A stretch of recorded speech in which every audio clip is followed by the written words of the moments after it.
Bonjour, je suis André Kiroir, je suis le directeur du Musée naval de Québec. C'est un musée qui est situé dans la ville de Québec, tout près du fleuve Saint-Laurent. Notre mission, c'est de préserver l'histoire de la Réserve navale du Canada, mais aussi l'histoire du fleuve Saint-Laurent. Et le fleuve Saint-Laurent, l'histoire est vaste. Ça peut couvrir autant la Deuxième Guerre mondiale que le 18e ou le 17e siècle. Et actuellement, dans notre musée, on présente vraiment des épisodes qui touchent beaucoup plus la Deuxième Guerre mondiale, dans une exposition qui s'intitule Les héritiers des guerres. Et les héritiers des guerres, c'est nous tous, ceux qui vivent suite aux impacts des guerres.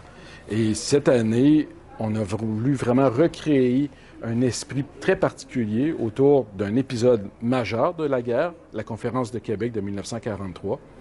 Et en faisant des recherches autour de cette conférence-là, on a remonté le temps jusqu'en 1941 pour découvrir un objet, mais vraiment incroyable, qui avait été oublié depuis la guerre, et un objet qui s'appelle le flambeau de la victoire. Le National Trust d'Angleterre, lorsqu'ils ont accepté de nous prêter le flambeau de la victoire, avait de très nombreuses exigences. Nous nous sommes tournés vers la compagnie Zone, justement parce qu'on croyait très sincèrement qu'on pourrait répondre aux exigences extrêmement élevées des Anglais. Nous avions besoin d'une vitrine qui était étanche, mais vraiment entièrement étanche, donc rien ne peut y pénétrer, avec un climat contrôlé pour l'humidité et la température, une sécurité vraiment maximum pour protéger l'objet contre le vol et le vandalisme, un éclairage, mais vraiment particulier parce que le parchemin de la victoire est extrêmement précieux pour les Anglais, donc il fallait avoir un éclairage contrôlé.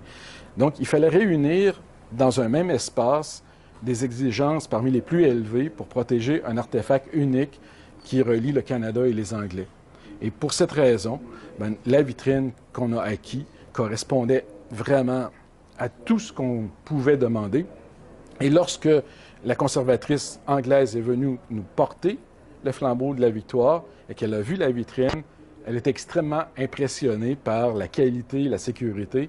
On doit avouer qu'ils avaient, il semble, des doutes et ils ont été conquis en voyant exactement la vitrine dans laquelle on déposait le flambeau.